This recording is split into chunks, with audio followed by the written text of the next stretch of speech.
welcome to episode 55 of the One Life podcast, where we talk about things from One Life Church, but ultimately things we think can relate to you and your one and only life. My name is Sarah Inman, I'm one of your co-hosts, and I'm joined by our lead pastor and co-host of the podcast, Brett Nicholson. Thank you very much, Sarah. And I have to say this, on our YouTube where we're sharing these videos on film, there was one comment that somebody said, this person ought to do more voice work, which we all agree. I mean, talking about me, Sarah, yeah, that's right. Sarah did the voice on the films and also does the voice of the podcast and always gives us an air of legitimacy. It's very true. I'm glad they recognize the talent. Maybe I should share links to the podcast with that guy. Maybe he'd be interested in listening to the podcast. That's right. You should. That's the way to start. Right. We're going to start all of our podcasts during our Centered series, which we just finished week 2 of this past Sunday. You can go to onelifechurch.org, find the message there, or you can go open up the One Life app, hit Centered at the very top. You can find the message. You can find the video that we created, short film for that as well. And we're going to start all these podcasts with a little bit of coaching and teaching from Brett. So I'm going to turn it over to you, Brett.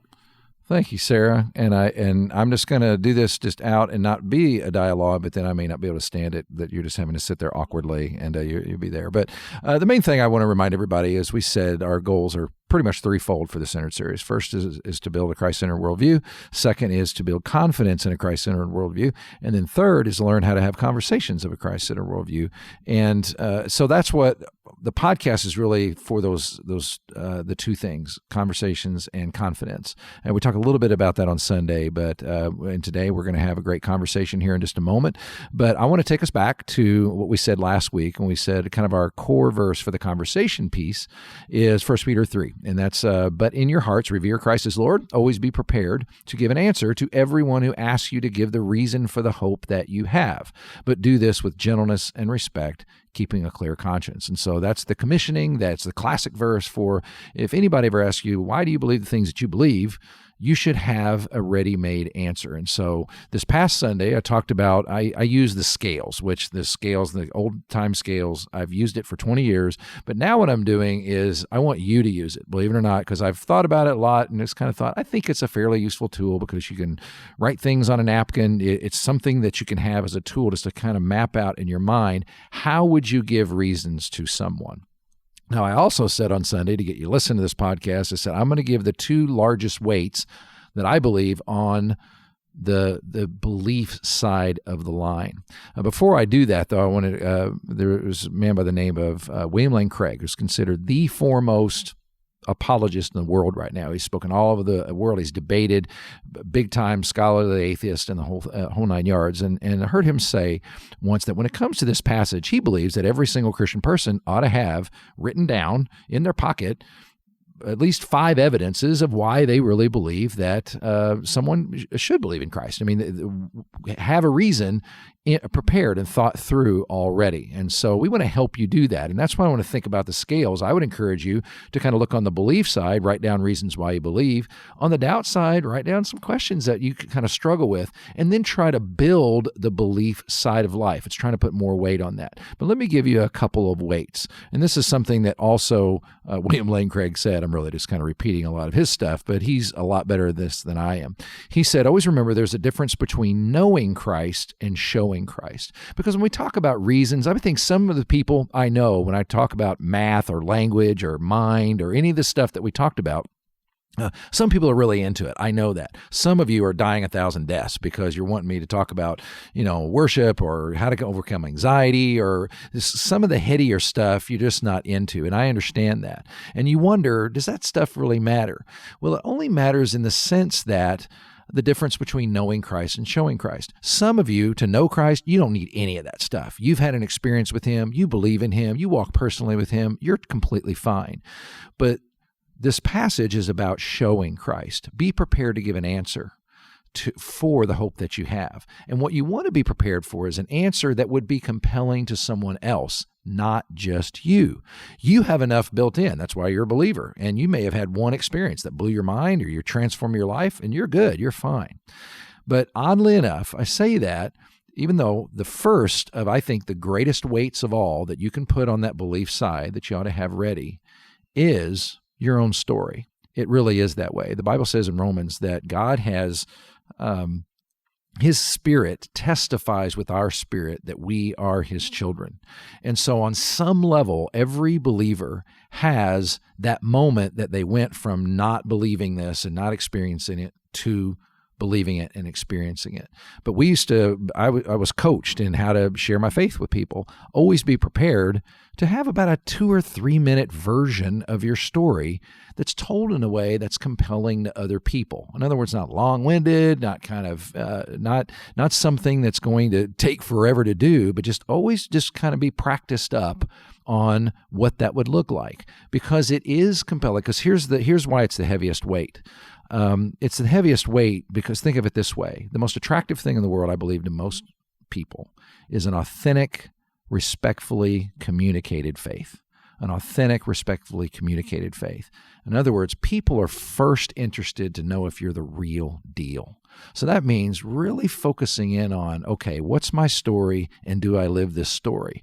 That's the most important belief for knowing Christ and showing Christ. And the reason that you have Bible study and prayer and worship and all the rest is developing that side and becoming increasingly the real thing, because that's what people are looking for, because they first have to trust you before they will listen to you. When we know that's true across the board, we're all that way. So that's the first most important weight. The second weight on the scale on the belief side would be the resurrection, because we always have to remember there are limits to our own personal testimony. Our own personal testimony, it's for authenticity, it's for trust, but it's not a hugely compelling reason of why someone else should believe, other than they'll trust what you're saying to them. So we always have to remember the reason we come up with evidences, whether it's talking about mind, or I like to talk about, I can talk about archaeology or the Bible background or whatever else, depending on the person that's sitting in front of me. I want to be prepared for those kinds of things.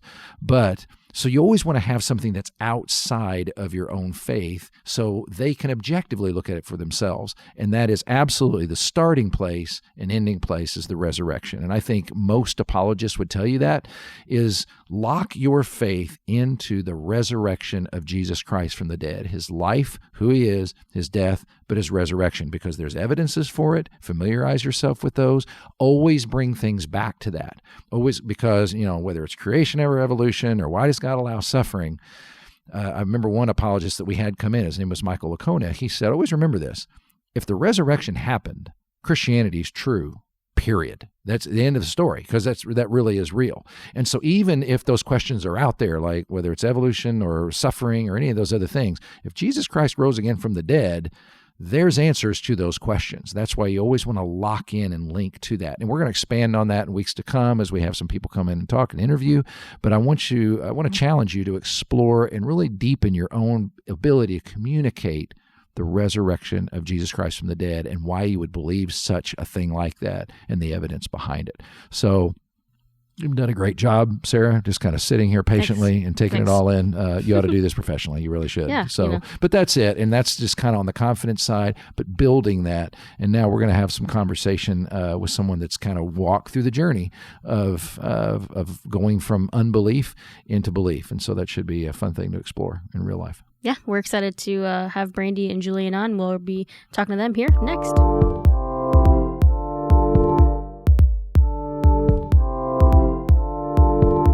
As we continue on, we're really excited to welcome Brandy and Julian Fleck to the podcast today. Guys, thanks for joining us. We're excited to be able to have some conversation with you today. Yeah, no problem. Thank you for asking us. Cool. And we always want to start out kind of just getting to know people. So just let us know a little bit about you, kind of some things, kind of work you do, and just a little bit about you. Start with Brandy. So I work in safety. I do communications in the safety world. Yeah. Very technical stuff, right? Other than that, married to this cool guy over here. Cool guy. I'll never Yeah. hear that again. That's right. It's Yeah. a public thing. For how long now? 2 years. 2 years. We've been together Okay, since probably 2010. newlyweds. Yeah. Congratulations. Yeah. Yeah, good deal. Been for a while. And my name's Julian Fleck. I work in the convention services industry for a hotel here locally. It's awesome. And you guys actually were in a film that we did here at One Life just over a year ago or so. And that was the first time we met you guys, and it was really fun. We asked you to do some really random things and filmed it, and it turned out to be a really great film. So Yeah. Yeah, that's right. And it was when he had that kind of epic mustache. Handlebar mustache. Handlebar mustache. Yes. One of the reasons he made it in the film, I think. Yeah, I think so. That got That me was the the part. audition right there. I got him the That's part, what made the and, part. Some of you will remember that. There would be a quiz. Let's see. What was the song we did for it? It was a... Oh gosh, I I'm don't forgetting remember what the band was. Imagine Dragons. It's Imagine Dragons. Yep. And I can't remember what song. I love the song, but it was, and You listen to them all the it time. opened I can't up. remember the It song. opened up, and we had you smoking a lot, didn't we? Yes, something I also don't do, just for That's the right. listeners Just to for the know. record, it was acting.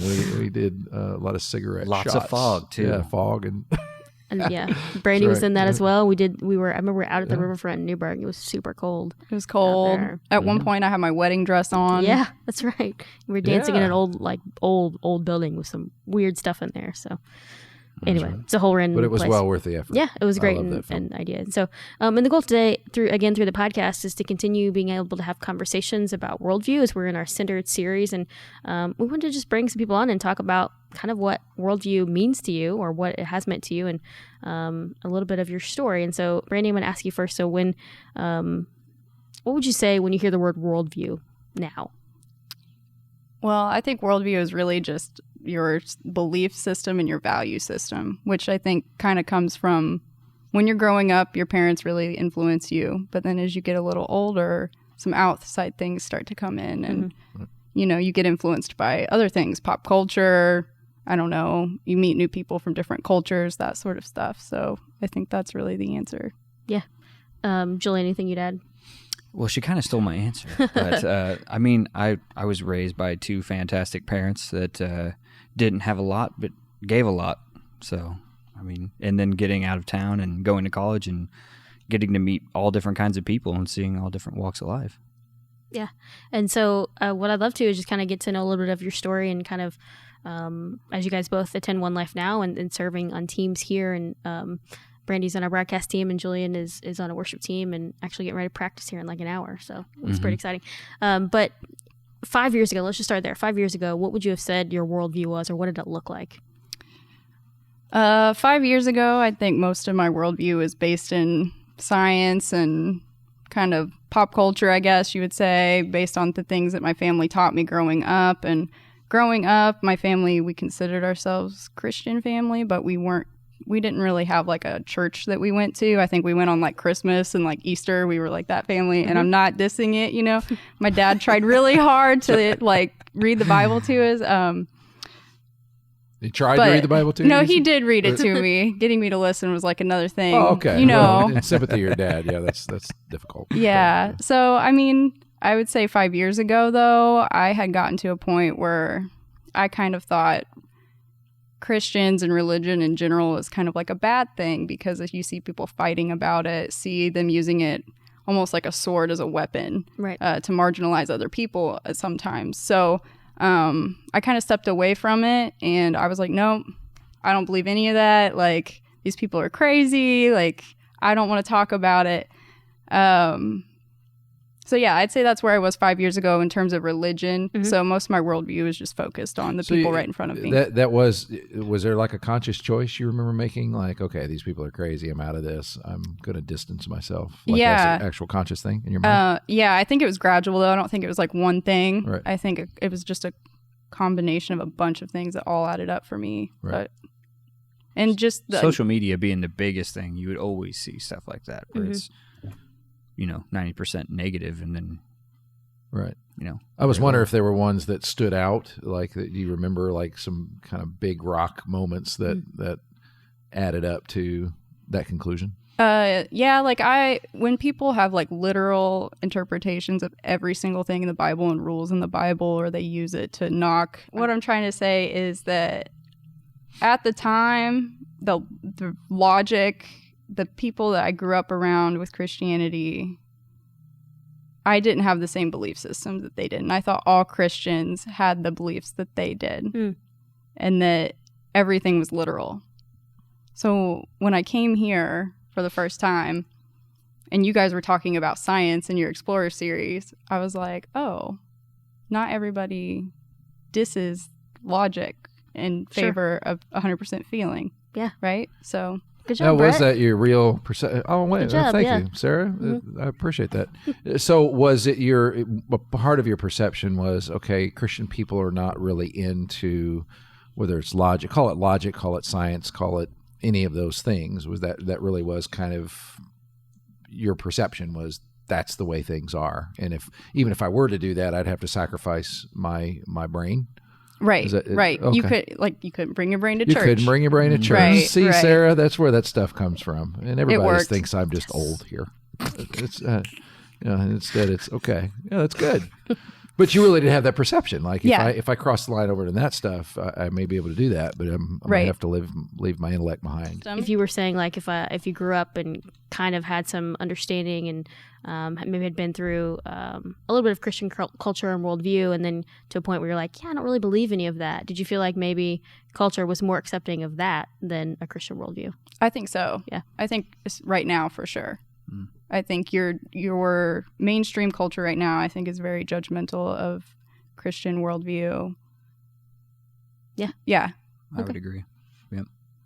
And then I think so. Yeah. yes, we're getting some YouTube comments already. It's exciting. That's right. It was just fun. We've arrived. No, not really. Julian, anything that for you 5 years ago, or even I don't know, just in the process of kind of working through what a Christian worldview looks like, or what. Well, I was raised Catholic, so okay.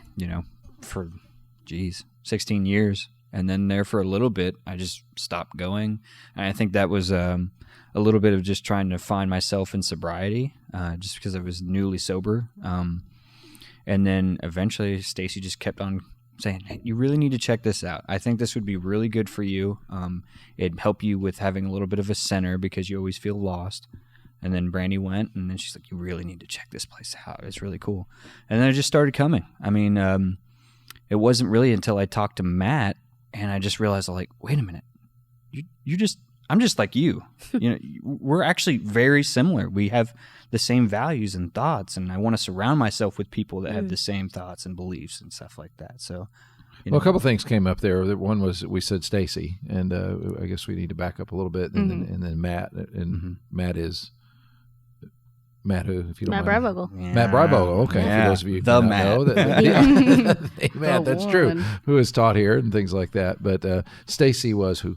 Stacy she was really our friend first, but she became our roommate for a while and lived with us. But so yeah, she's just a friend that invited me here 8-9 times, and I kept 8 or saying 9 no. times. It was a lot, but she was very like gentle with it, but not forceful. And when she would ask, there was no judgment behind it when I would say no. So eventually, her soft approach got me to be like, okay, I'll come with you, so you don't have to go alone. Right? Oh, that was nice of you. Right? Okay. Like, it wasn't, I was still stubborn about it. Like, I don't want to do this, but I'm going to come with you because you keep asking me. Right? Yeah. But when I got here and that series was going on, it was like opening up a new chapter for me, I think. Okay. So you would recommend that, I mean, was it at time number 6, it didn't get annoying to the point of, please don't ask me that again? You didn't push back on Maybe it? that might be the way that I like said yes, right? I was like, okay, I'm just gonna go so she can like Stop asking. right? Oh, Like okay. stop asking me to come. Because But- we're talking about having conversations with people and just approaching people who believe different things. So some people might think, oh, maybe I shouldn't ask again. I've been turned down 8 times now, but number 9 might have been the magic one. So Yeah, she just was keep real after it. gentle. Just like a text here or there. Hey, I'm going to church this morning. Do you want to come? No. Oh, okay. It Okay. was never like, hey, you should come to church. Oh, okay. So you know? she was just say, you want to come with? Yeah, like, hey, this is what gotcha. I'm doing. It's kind of cool. They got good music. Right. They got good music. You hear that, everybody? There you go. That's it's not a bad way to look at it. I'll ask a question. So, if we talked about a personal relationship, is there any kind of for either one of you guys a belief or something that stuck out that maybe is a reminder of you, like, man, the first time I heard that, I had never thought of that before, and that started kind of to make a little bit more sense of, man, I can't believe a Christian worldview or a view of the world through the lens of Jesus. Like, is there anything that sticks out? Any kind of whether it was just showing up, or for you mentioned the specific series we talked about, Explorers. Like, was there anything in there that like really jumps out at you? I remember we do like worldview 101, I think is what we call it, right? Yep. And I only made it to 2 of those classes, but in one of the classes we talked about how the Bible can be a piece of art. That like it doesn't, sometimes there's poetry in there. It doesn't always have to be like a literal reading of it. And I think that was like the thing that flipped the switch in my mind and kind of changed my mind big time. Oh, is that right? Okay. So, which a lot of people don't know. When we say literal, the whole issue is one of, well, some parts should be taken literally because it's what they were meant. Other parts are very poetic, and some people some people aren't aware of that. And I think they teach that in there, that there's different literary genres, just like in all literature. There's lots of different collections of this might be song lyrics, this might be prophetic sounding things, this might be more narrative, and then there's just straight out letters where they're writing normal things, but you weren't aware of that. No. And, I always was taught in my family in general that it was more, it says this, you got to believe exactly that, word for word. Right? Yeah. So, it's like the whole thing's the 10 Commandments or something. Yes, Only exactly. There's just a lot more than 10. Yeah, Right. It's just every page. Right. What about you, Julian? Did you have one of those things that kind of clicked? Kind of like that. I mean, like looking at the Bible, and then this is weird. I always like picture it in my head. Sure, like, yeah. Wait, this is what's going on, and try to visualize it and see what people were going through and everything like that. So, I don't know. I'm a little weird that way. Okay, I don't think that's weird at all. You're a I drummer, do that so as well. there you gives go. you It permission doesn't to be get a little much worse. weird. Okay, so you're picturing in your head, but you gave you permission to picture more things. Is that what was going on? Yeah. Okay, that makes sense. And I know we talked a little bit before we started recording, and one thing that we had said, you had mentioned to me that I thought was interesting and something I'd love to explore a little bit, of even coming into a church setting. Like you're coming in, you're getting connected and getting to know people, and that's amazing. But there was a point where you're like, I feel like I'm not like understanding things that other people maybe understand. Can you tell me like what that is like? Because I think that's something important for anyone who's exploring any worldview. At some point you come in and you feel like everyone's on another level. They know all this stuff. It's too hard for me to figure it out. Like, have you felt that way? Or that's one of the main reasons. Like, I'm afraid to pray in front of people. I raised my hand the other week whenever you asked. Yeah, we asked a group of people. Yeah. Who's willing to pray in front of other people and who's not. And, I was like, I'm not willing. Don't pick me. That's right. So I think because I didn't go to church all the time as a kid. I didn't really learn things that some kids do learn if they grow up in a faithful family. So I just don't think I have as strong of a base to lean on, especially when it comes to reading the Bible or quoting the Bible. So I feel like my understanding, I still have a long way to go in my faith in terms of like actually understanding it. It's a feeling for me. Not necessarily that I always understand it, but I always feel God is here with me, if that makes sense. Right. Sure. So, Absolutely. Yeah, and so you're starting with that kind of relationship base and then moving on towards growing in that relationship and information. And I think it's important for everybody to understand that, like we talked about inviting someone to church, and I think I've given the stat probably more times than people care to hear.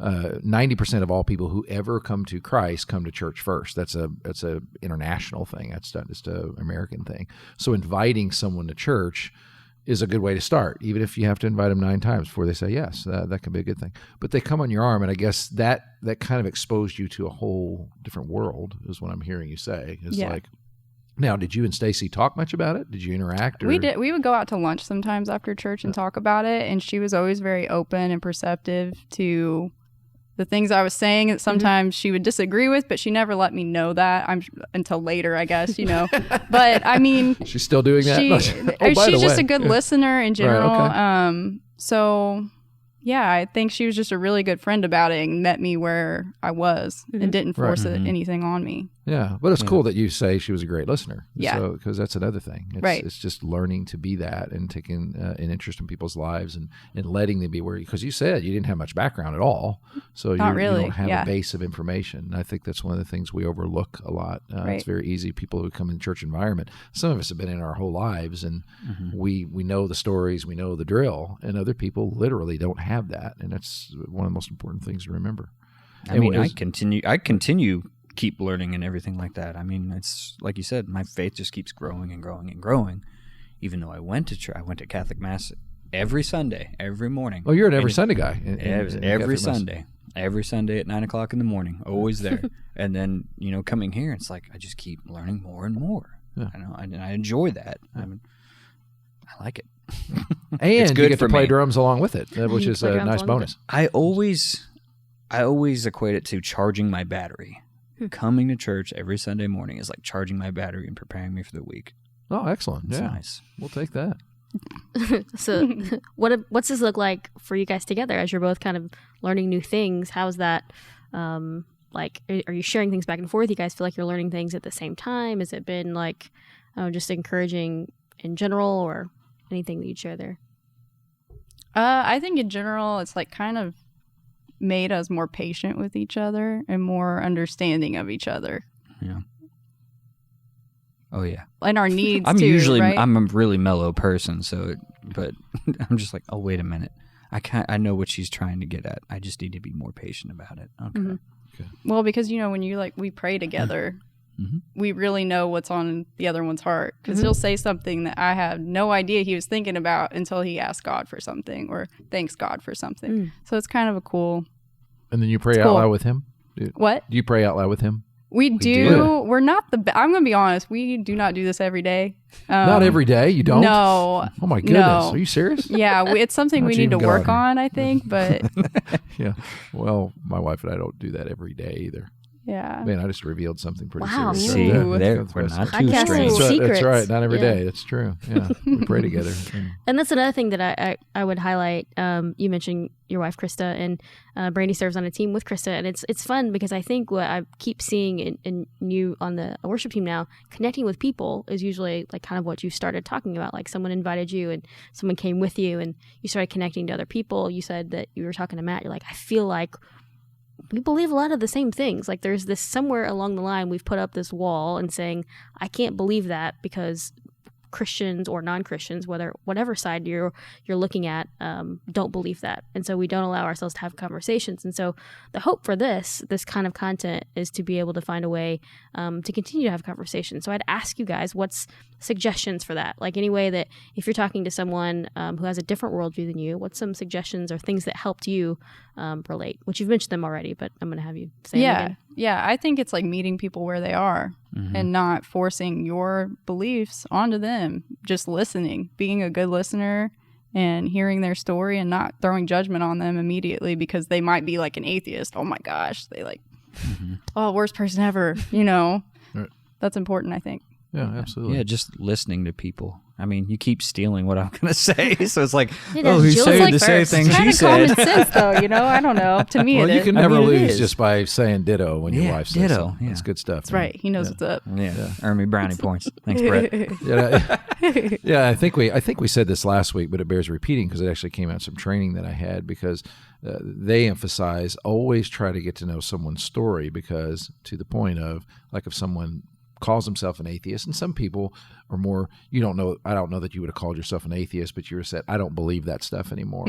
But some would label it and wear it and even are more aggressive about it. And they said it's very important to understand their story, because there's probably a reason back there somewhere. Right. And if you just immediately start going back and forth over a Bible verse, you'll miss the fact that their mom died of cancer when they were a little kid or something like that. Right. And they said you want to find that kind of stuff out first. And that way you can kind of meet in the real human place instead of just having some argument like you're going back and forth on Twitter or something. Yeah. So, and it just reminds me of that very thing. Right. And we need to keep repeating that as we're learning how to have conversations. Just if you don't even know how to have conversations about faith, the easiest way to do it is just to start getting curious about somebody's life and find out their story. And typically those things that have to do with faith and values will rise to the surface over time. And you can start gently texting someone, hey, I'm going to church. You want to join me? You can. And if they say no, you don't get all bent out of shape. Yeah. That's good. Well, Stacy on here. Yeah. There you go. Oh, that would be great for her. Yeah. Oh, she would love it.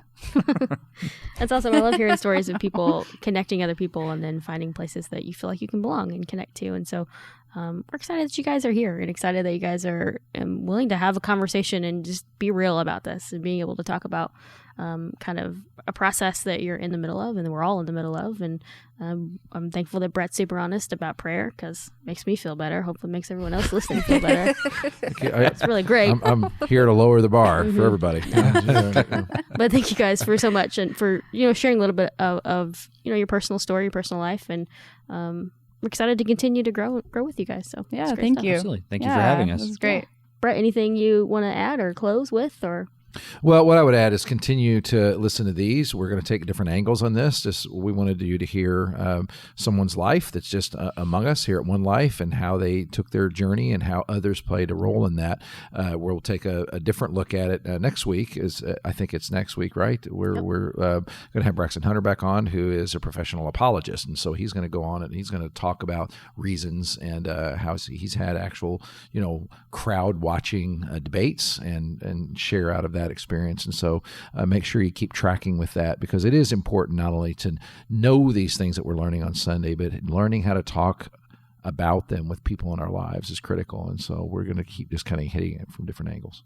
My goal for next week is to have like 3 or 4 words that I feel like you and Braxton will be impressed with that I can just say randomly. I feel like I'm a part of the conversation. Because you guys start talking, I'm like, oh, that's so cool. Oh, that's cool. I don't know what's going on. So it's going to be great. I look forward to those words. It's going to be fun. Anyway, thank you again, Brandy and Julian, for joining us. And guys, thanks so much for joining us, and we'll see you next week. Thanks for listening to this week's episode of the One Life Podcast. If you heard anything that you want other people to know, we totally love it if you share that out on social media and let other people hear it as well. My name's Sarah, and I produced this episode, and our music was produced by Micah Robertson and Ben Brock. Make sure you hit the subscribe button so you get an alert anytime there's a new episode.